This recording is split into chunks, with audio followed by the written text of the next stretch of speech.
Oh, in this tutorial, we'll be talking about resistance. So, what is resistance? Well, resistance means to oppose.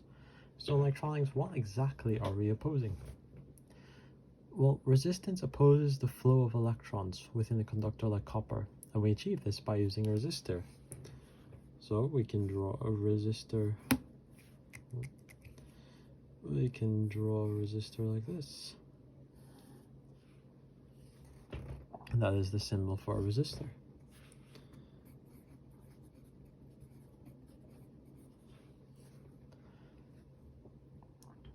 The unit for resistance is ohms, so which can be wrote out like this. So this is ohms, and you will commonly see that symbol with resistors. In the previous video, we had covered current and voltage, and so to find our value of resistance, we can use the formula.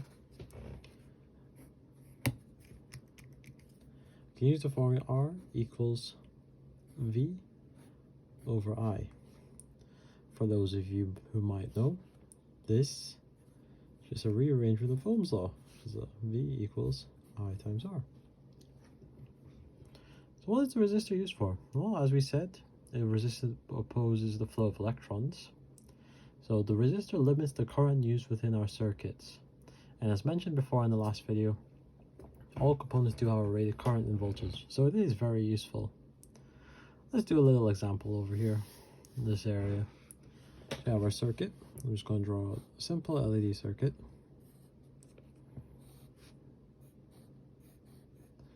Here's our resistor. Here's our LED. Here is our complete circuit. So let's say our battery over here, power source, is 5 volts. And let's say our LED needs 20 milliamps. Now, I told you before that SI units for current was amps. So when we do the calculation, we will need to convert that.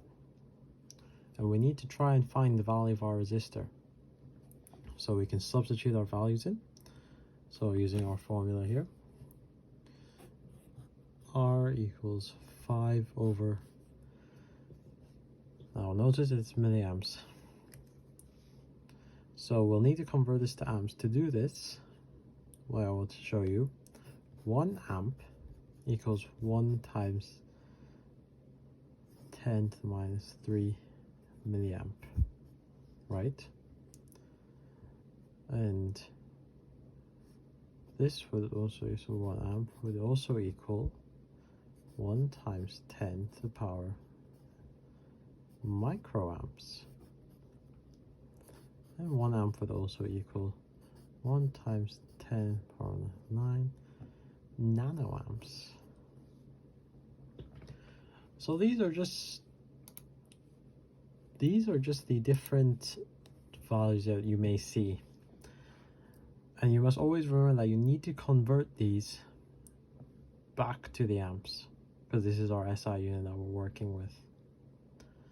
So we have 20 milliamps here, and we would write this as 20 times 10 power to 3 equals. We'll put that in our calculator over here.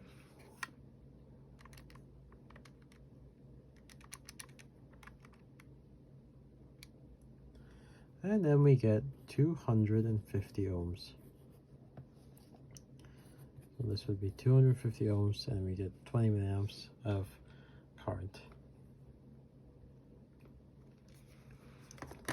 But why did we need 20 milliamps of current in the first place? Well, as you remember, everything has a rated current and voltage, and if we just hook this up directly to our power supply, it would just drain as much as it would like. And this would eventually lead to our LED burning out and thus damaging it, which is something we do not want. So this is why we have to put a resistor along with our LED. So I actually have a resistor here. These are resistors come in all shapes and sizes, but this is the common one you will see. And maybe wondering how do you read this? How do you know which resistor, like what is the resistance of this? To do this, we'll use a multimeter. So I'll get my multimeter here. As you can see, this is a very useful tool. It can do a lot of things. It can measure current, voltage, resistance. Some of them can check other special functionalities, like if it can measure capacitance, if something's a diode, I believe. Just a whole variety. Very useful tool. Highly suggest you pick one up. So we'll switch it to the resistance setting. I'm just going to measure our resistance in between the two leads. Place that there. Place that there.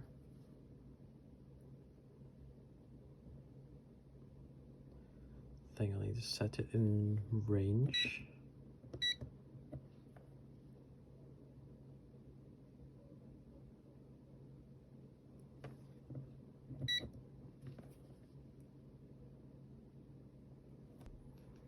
So I had it in the wrong lead there.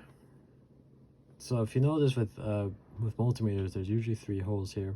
This would be the common, this would be the ground, this would be usually one would be to measure your functionality, resistance, voltage, and other features, and this one would be the dedicated current port. So I had in the current port there. Just switch that over. So we're measuring the resistance here, and if you can see, that is we rounded up to a 330 ohm resistor.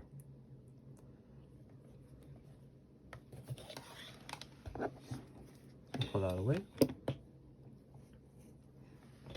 If you also did notice that these resistors do have color stripes on them, and they do mean something in how to read them.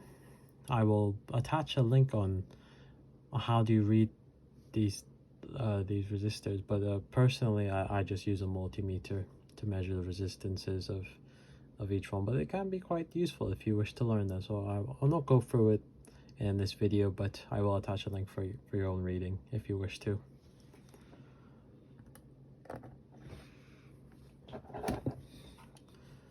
So anyway, continuing on, we'll now talk about resistors and series and parallel connections.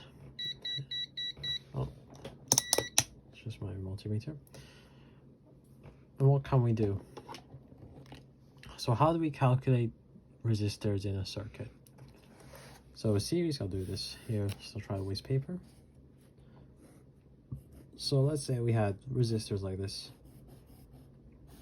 and we want to calculate the total value. So we have a 10 ohm resistor and a 20 ohm resistor. What is the total resistance of this? Well, it's very simply in series circuits. So this is where they're right next to each other. We can just simply add them up. So 10 ohm plus 20 ohm, we get 30 ohm.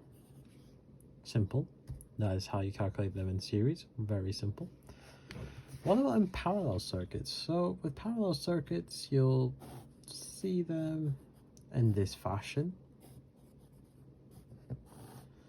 Drawing's not the best. Obviously, you can have more resistors along the line. So we'll do the same, 10 ohm, 20 ohm. And to calculate this, what you would do is for 1 over 10 plus 1 over 20. So we calculate them like this. So it'd be 1 divided the resistance plus your whatever you're additioning on 1 over 20. So we do that. So we get our calculator out.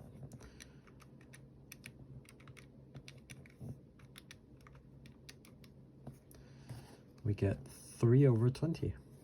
Now, we're not done here yet. We have to reverse the numerator and denominator to get our final answer. So it'll be 20 over 3. 20 over 3. And that would be 6.67 ohms. and that's how you calculate this. This works for whatever number of resistor. There is no limit to them. So that's how you calculate them.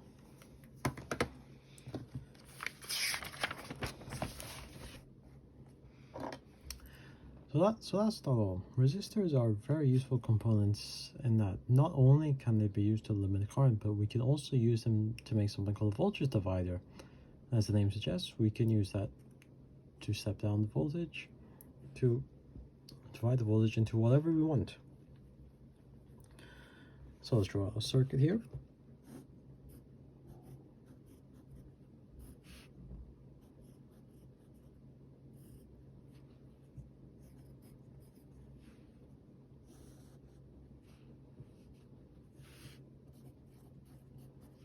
So I've got my V in, V out, R1, R2. Now, let's say we have 9 volts in, we want 5 volts out. How do we calculate R1 and R2 so that we get 5 volts out? Well, we can use something called the voltage divider equation. So that's V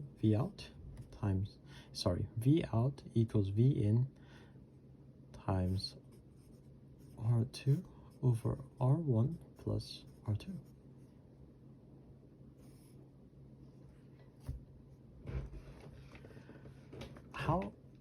Okay, so we still have 2 variables, R1 and R2. What do we do? Well, first we'll just have to assign something to be a value, so we can only have 1 variable. So for this, I'm going to assign R1 to be 4,000 ohms, and this is just, you can assign anything really, it's arbitrary. And then we just have to do some rearranging to make R2 our subject. So to do this, we'll do that, do R1 plus R2 times V out, because we've brought that over, equals V in plus R2. Then we have V out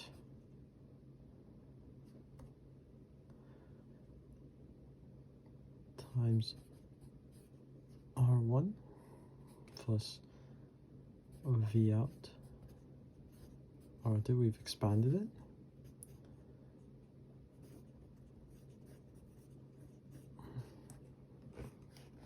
Move that a bit there.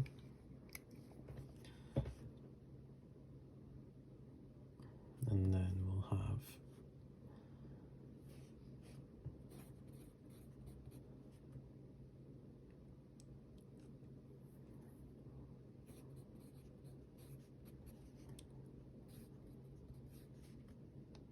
so I'm just doing some basic algebra really, just to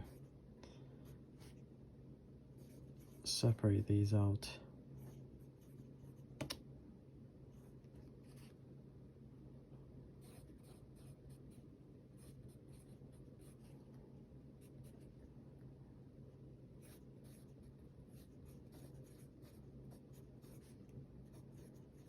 See, we've leveled up R2 here. Let's bring that over.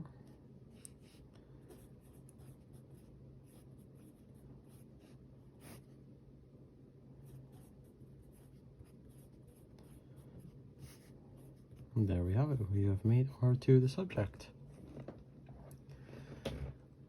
So now we have all our values here. We can simply just substitute them in to get our dedicated R2 value. So we'll do just that. We have our R1, which we've assigned as 4,000. Of our, what we want, V out to be 5 volts. Put it there. And then we have our V in is 9, minus our V out, which is 5. Put that into the calculator. What you should get is 5,000 ohms.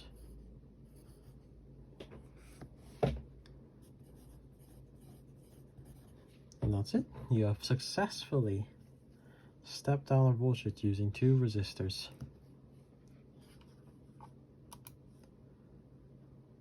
Now this circuit here is what as I mentioned before, one of the fundamentals, and you'll see this circuit everywhere. It's immensely helpful and popular.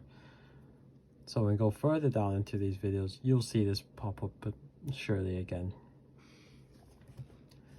Right, and that is all really. Thank you for watching, and we'll be covering some basic circuit analysis for series and parallel circuits.